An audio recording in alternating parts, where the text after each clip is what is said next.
Welcome back to the No Bad Karma podcast, where since July 2023, I've been talking about living and loving intentionally. Today's episode, season 2023, episode number 7, is called The Something That Was Missing Was the Something I Had to Get Rid of. In February 2023, I celebrated 4 years of freedom from alcohol. And that's when I realized that the something that was missing was the something I had to get rid of. And I wrote that line. I also wrote a brief reflection on my 4 years of sobriety, something I hadn't even looked at until this past weekend. I wrote it in February 2023, and then I put it aside for 7 months now, or 9 months. So I want to tell you what I meant by that line and share what I wrote that day. But don't think it's just about alcohol, because it goes beyond that, though I am going to speak specifically to that. When I wrote the something that was missing was the something I had to get rid of, here's what I really meant. The something that was missing was me. And the something I had to get rid of was the me that drank. The me that thought I was defined by having alcohol in my life. And I'd really felt like I'd come full circle at that point, because I finally really feel like the guy I used to be, but I don't need alcohol in my life. But here's also what I realized. I don't have the same life anymore, or I didn't at that point, and I'm still getting there now. But that's not all bad, because I choose to embrace it as a moment of celebration and happiness, and try to just look forward. But behind it, there is a moment of deep sadness, right? Because really, now being 4 years sober, I start thinking, what if I'd been sober just 1 year earlier, or 2 years earlier, or 3 years earlier, or now 4 years earlier? What if that whole 4 years had just slid back 4 years? So here's the thing, though. It doesn't matter if it was 1 or 2 or 3 or 4 years earlier. I would have made different choices, sure. But the thing that struck me about 4 years is 4 years earlier, had I shifted that 4 years earlier, it was at that point in my life where I was being a faithful man, had only been caught cheating once, and I was trying to work on my marriage. And as I spoke about in my episode, my last regret, would it have saved it? I don't know. Can't say it would have, can't say it wouldn't have. Would have given it a better chance. But like I said, it doesn't matter if it was 1 or 2 or 3 or 4 years earlier. Doesn't matter if it was a month earlier. Doesn't matter if it was a day earlier. But it could have mattered. I could have drank one more day, and that might have been the night I got pulled over again and had a second DUI. Maybe I would have gotten in an accident. Maybe I would have killed someone driving home that night. Maybe I would have ended up dead myself.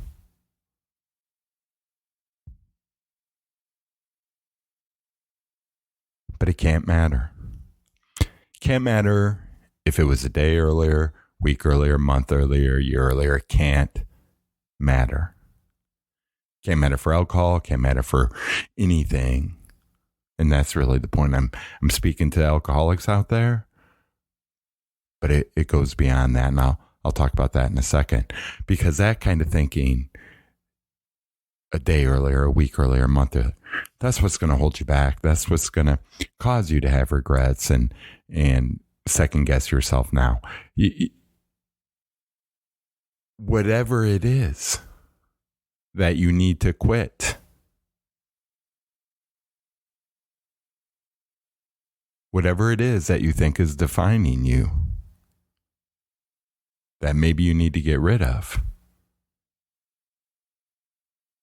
you probably have to get rid of it to find you. You have to find yourself by getting rid of something sometimes. What I was missing was me. What I had to get rid of to find me again was the alcohol. So, speaking directly now to anyone that feels getting rid of alcohol is going to result in losing themselves, it's not. The only thing you're going to lose is the clutter in your life that you don't see today. But speaking to everyone for a minute, it's not just about alcohol, because it can be about anything that defines you. A job, a friend, a relationship partner. Anything that you've let define you to the point you've lost yourself. You know, as I think about the something I had to get rid of to find myself, sadly, I know my ex-wife probably lost herself in me and our marriage and had to get rid of me to find herself. Because it had become toxic because of really my behavior. But be it a job, a friend, or a relationship partner, in the interest of being intentional, you always have to ask yourself first if you've made the effort that you should have in correcting that and pursuing that, giving your choices real purpose in that environment. Because for me, at the time I wrote that line, I was also thinking professionally and about a job. When I wrote, there was something something that's missing is something I have to get rid of. I was also thinking about things in my professional life, things that had defined me for years in my own business, professional relationship I had that was holding me back and dragging me down, that I've also mentioned in a couple of episodes, that I had been trying to get rid of for I wrote that in February 2023, and for a year I had been trying to move past that relationship. In fact, my partner speaks at great lengths on her platform about how her life and career was defining her in a way that she had to escape from, and encourages others to find that strength. Helps others find that strength. But the things that define you, people, jobs, alcohol, other drugs, they can drag you down. Right? And maybe I'll speak to the whole professional aspect alone and all those other things. But right now, let's just focus on the alcoholics. Maybe we can help someone struggling today, or help you understand someone better in your life, because they're afraid of losing themselves. So I'm going to read to you now what I actually wrote in my reflection 9 months ago on the 4-year anniversary of my sobriety. And I never intended to podcast this, so I've only touched it up a little for the sake of recording, but this is what I wrote. I have nothing against drinking, so I'm not preaching here, but I'll share a simple thought in the interest of helping someone understand their own self or someone else in their life. Don't ever assume someone has or doesn't have a problem because of the quantity, frequency, timing, or location where they're drinking. Now, if they're putting away a fifth every day or two, drinking daily, sneaking drinks throughout the day, pops a cold one when they wake up, maybe takes a drink to bed with them like I used to do, hitting the bar every night, then yes, it's about quantity, frequency. Quantity, frequency, timing, location, they're irrelevant. what you really have to try to ask yourself is, why is this person drinking like that? And then, is their behavior changing? Are they becoming a different person because of it? Are they letting themselves define themselves by alcohol? You see, I'd have 2 to 3 drinks about 3 days a week on average. Day drink a little on weekends, more during football season, more during March Madness. And I did that the majority of my adult post-college life. After work in my 20s. We get stressed and anxious about something, we unwind with a few drinks, and we go back at it tomorrow. At least that's how the non-alcoholics do it. But at some point, I stopped unwinding about those things and just started avoiding them. You know, you can't get diagnosed with high cholesterol, start taking Lipitor, and keep eating what you want just because you have the Lipitor. You can't be a diabetic and take insulin and just still think you eat all the sweets you want and just give yourself more insulin. You can't do that. It takes a toll on the body. Just like the alcohol unwinding every night. You can't keep drinking alcohol to avoid the problems because you'll end up avoiding everything. And I really wish I could offer some really specific advice for people that have loved ones in their life that have a problem. But it's really hard. I don't think I can, because I really think almost, I think the alcoholic almost has to realize it themselves to stop. You can try to get through to them, but that's what you really need to do, is almost lay groundwork so they can see it. It's like, you know, putting something on the path so the creature follows it.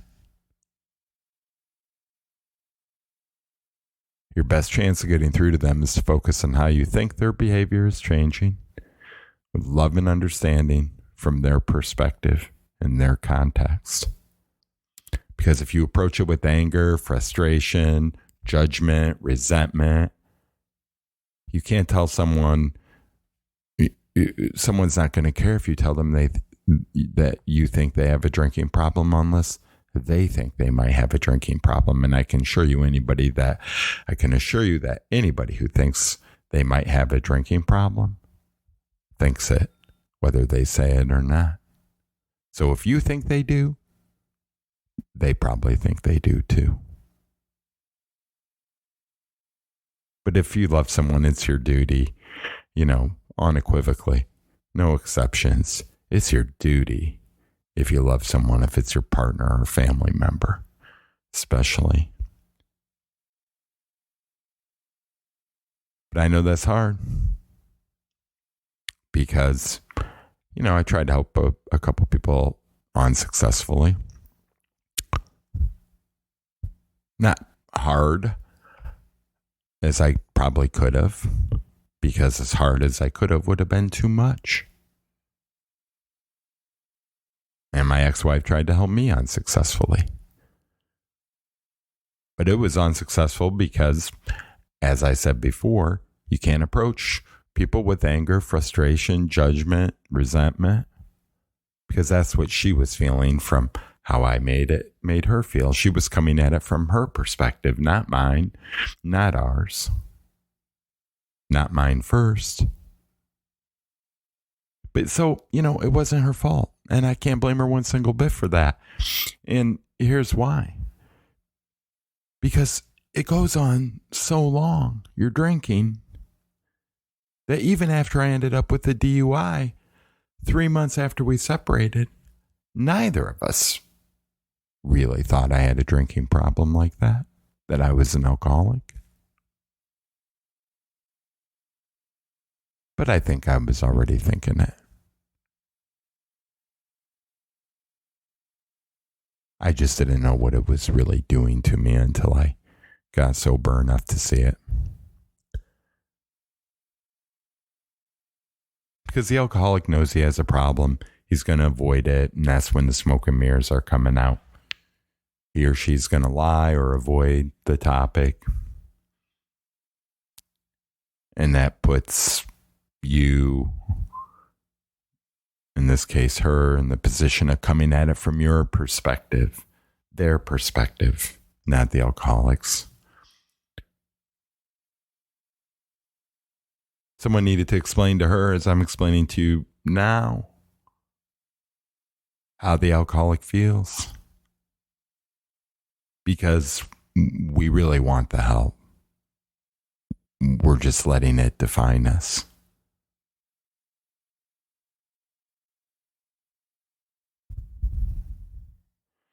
There was a reaction to how my behavior changed instead of really trying to get me to understand my behavior was changing.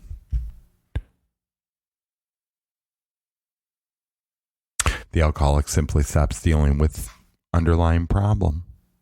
Starts with one, then another, then another, and another. It festers exponentially. Sure, you'll see some kind of behavior change. And that's what you need to pay attention to, because they've stopped dealing with something. And you might see hints of why or whatever, but you have to ask what's going on in a non-threatening way. You have to help that person break a cycle and come out of the woods long enough to see it themselves or take the next step.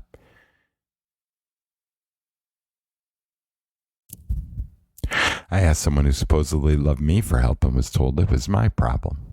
And in that haze, I accepted that. And that would result in several nights of walking to a bar and getting pretty plowed.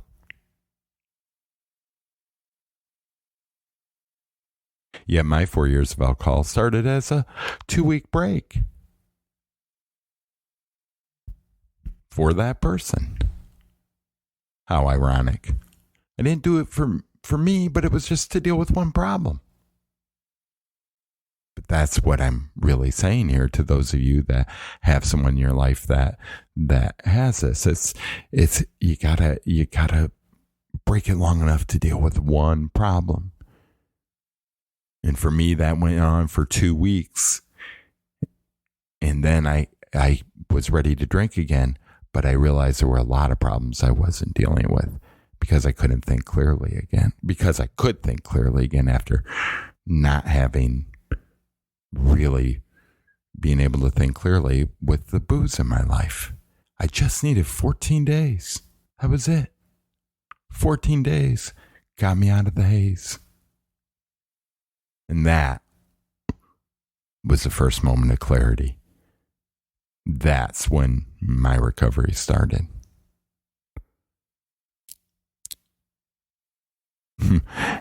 And I'd like to say that's when it gets easy, but I'll sum it up for you like this. It's a whole nother topic. You got to replace how you're dealing with that stress that caused you to drink or help that person. If you always went out to the bars with them, go somewhere else with them. In some sense, you almost have to forget the problems that made you drink and focus on, how you're getting rid of that stressful feeling. Forget the problems for a minute. You can come back to them. Work out. Don't work out and sleep the day away.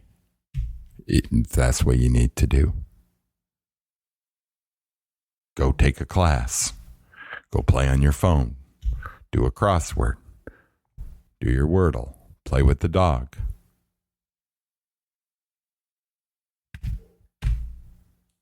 Journal. Something has to replace. You need something to replace the booze.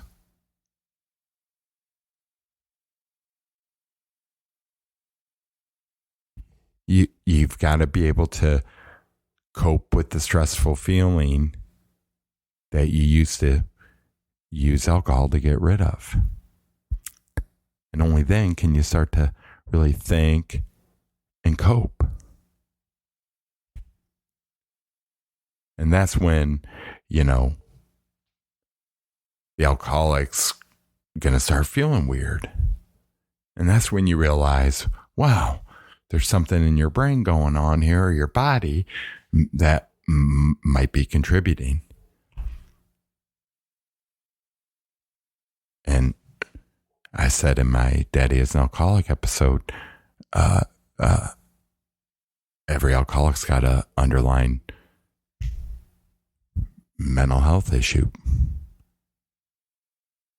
Maybe it needs medicated, maybe it doesn't, but that alcoholic, we need something to replace that alcohol. We need to get our brain chemistry back so we can cope and feel normal. Because normal to us before was with alcohol.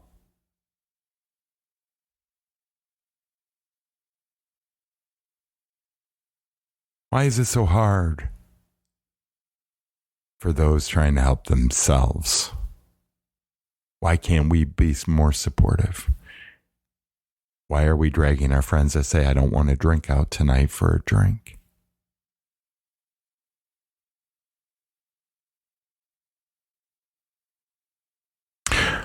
Almost every alcoholic I know and have talked to, almost every time they've been in the presence of people leading or attending a recovery program or having been down the road for a while, will say, man, it took 3 years for my brain to unjelly.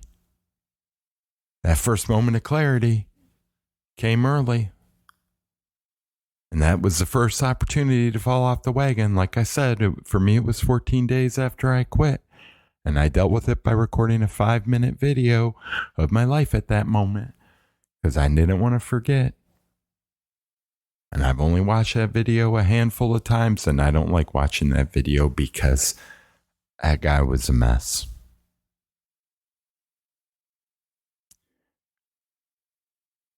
So alcoholics, don't worry about the 3 years that are coming up to feel normal again. Easier said than done. Because you're going to get a lot of advice about the types of things that you should and shouldn't be doing in those 3 years to avoid falling back into it, but really you know in your heart what it is.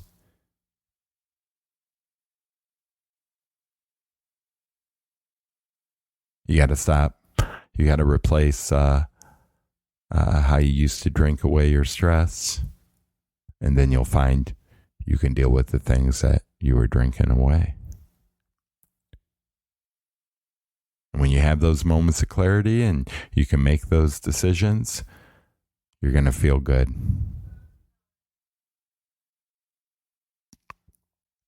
You know, I still miss the taste of margs with Mexican food, and so will you. And it seems a little odd not to crack open a bottle of Cab or Merlot when cooking some Italian.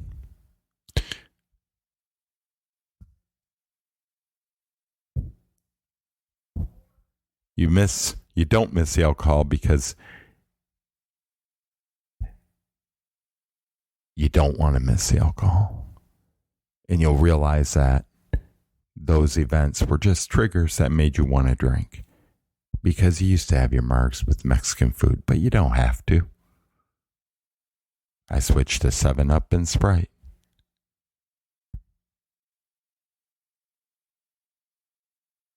You have to eliminate those triggers.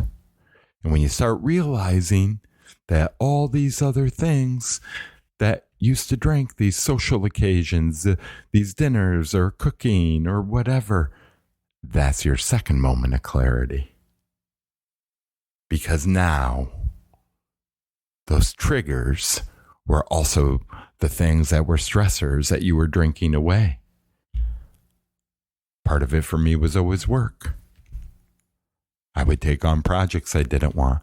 Clients would ask me to do something I really didn't agree with, but I'd do it anyway. Maybe that would result in more problems later, or I'd let myself get stuck in a project that went nowhere, droned on, and no one was really happy a couple times. Just dumb, idiotic stuff that you can't have in your life anymore because you know you can't function like that.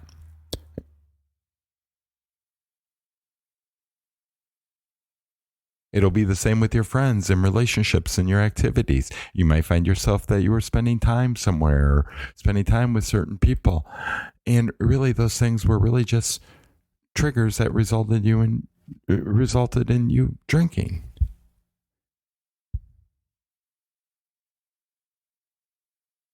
And you just have to stop.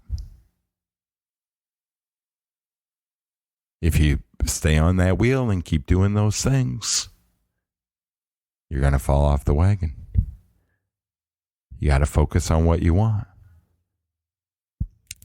And then there's something that gets hard just in day-to-day life, because now you're dealing with day-to-day situations sober,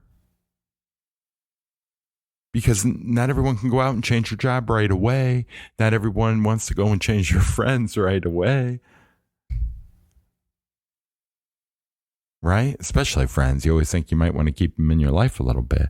But you find yourself in these situations that you're not expecting because you're sober. And now you're dealing with something that you used to avoid by drinking, even though it might be the same thing you deal with every single day and that you've dealt with every single day of your life. And I don't know if everybody experiences this. I do know, I've talked to a couple other people, but then your stress will go through the roof in a way you've never experienced.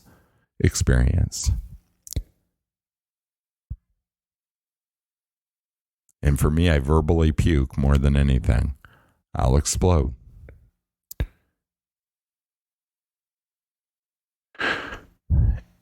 And then that was kind of interesting,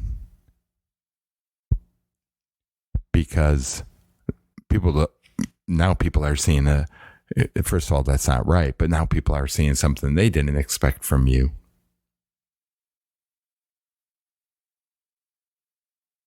And all you're really doing is standing up for your own mental health, your own peace of mind. Because really what you've done, alcoholic and others, is you let people take advantage of really your good nature, your friendship, your job, your relationship, whatever, to a point where you've been so frustrated you drink it away. And now you don't. But that's when you realize you have problems that are fixable or not.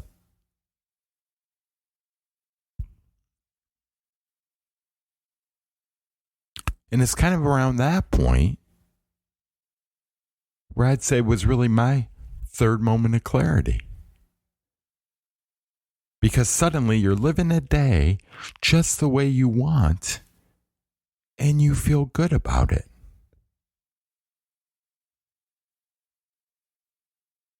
And then you'll have another good day. And then another good day. And then another good day. And some bad days. But you'll have good days. And 3 years later, you'll wake up and you're going to realize you're really okay.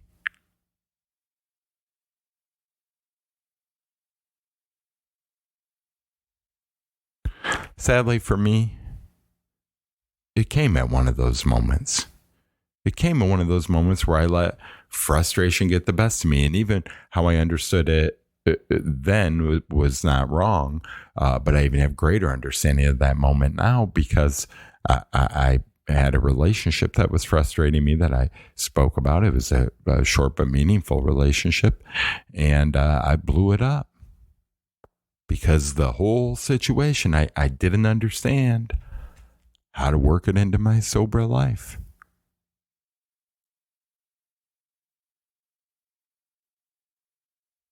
But I knew I was back.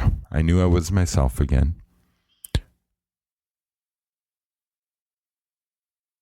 I knew that I was truly dealing with problems, even if I wasn't dealing with them correctly, sober. I knew whatever I felt was real, and it was just something I had to deal with.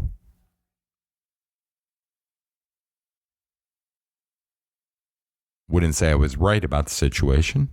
Wouldn't say I was entirely wrong. But that's the thing. You just can't go back.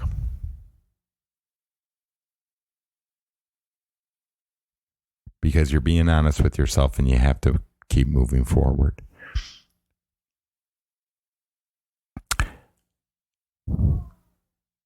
You see, I don't really think it's missing booze that causes people to fall off the wagon. It's the fact that they're dealing with life sober. Because every moment of clarity you have, even if you're one of those people that try cutting back, it's less about, I mean, there is for some people just missing the alcohol, but it's really not about the alcohol. You're drinking to avoid something. So you have one, then another, then another, then another, and then you're drinking again. I quit once for 2 years, and that's what happened to me.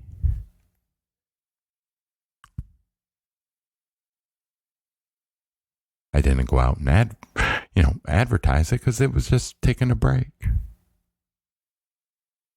Till I didn't want to take a break anymore. So alcoholics, the sooner you accept it's not about the booze, it's not the booze that's defining you. It's not the booze that you're going to miss.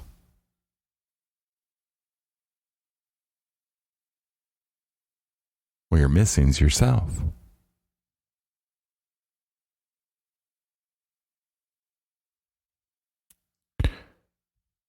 And then, I guess maybe there's a fourth moment of clarity. Because then you realize it's not about the booze. And I always said, even when I first quit drinking, if I were with the right partner, if I had someone that really understood me and understood how I felt about drinking and where it leads for me, they could keep me in check, and I'd allow myself that one glass of champagne in France, that one glass of Chianti in Italy, that one pint in England, that one stein in Germany.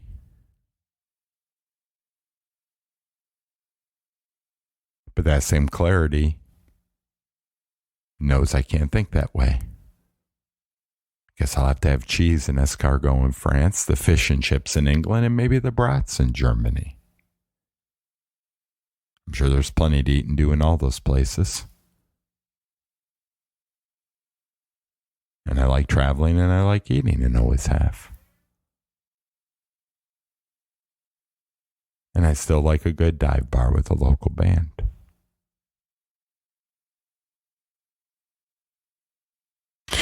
That was the end of what I wrote. Again, it was intended to be more of a journal entry for me, not anything I was ever going to podcast. But I wrote that because I realized I was me again, just without alcohol. And that the only thing I had to get rid of, the only thing that was missing in my life was the thing I had to get rid of, the alcohol.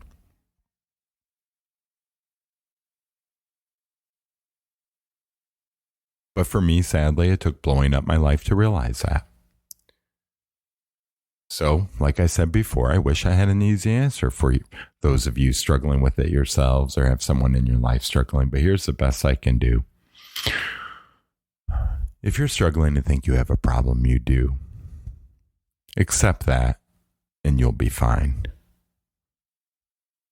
Drinking does not define you. You do. You define who you are.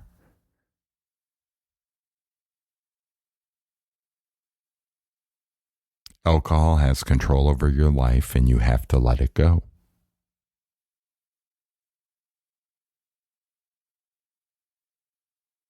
The only other thing I can say is if you know someone struggling and you think they have a problem, If you've gotten to the point, if you've known them long enough, don't just base it on one night here, one night there. If you have history with that person and you think they have a problem, they probably do. And they probably think they do too. And like I said, that's where it becomes more difficult. I think back to that show Intervention, because I think you have to have your intervention ready. But what they did is they pulled someone in and they ambushed him, right? And I'm not, I'll leave that to the therapist. There's probably a time and place for that. That's appropriate. But I almost feel you have to lead them on the path and wait till they ask for that feedback. Wait till that first time they say, why am I blah? Why is my life blah? Why don't I have any money? Why don't I have extra time? Why am I always oversleeping for work? Whatever it is. Maybe they'll say, why don't you go out drinking with me anymore?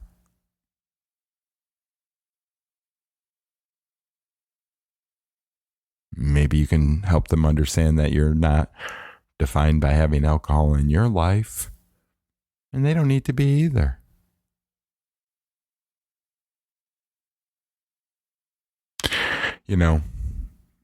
I wish there was more I could tell you. And we probably could talk about a lot of ways to lead them. Maybe someday I'll have a guest to do that.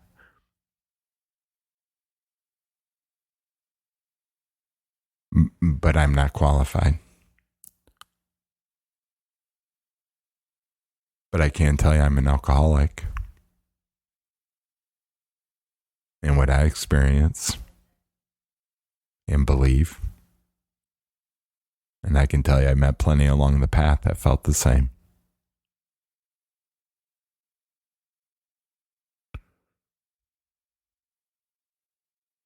So if you have someone struggling, just try to help them choose to give themselves a purpose bigger than themselves with alcohol in their life.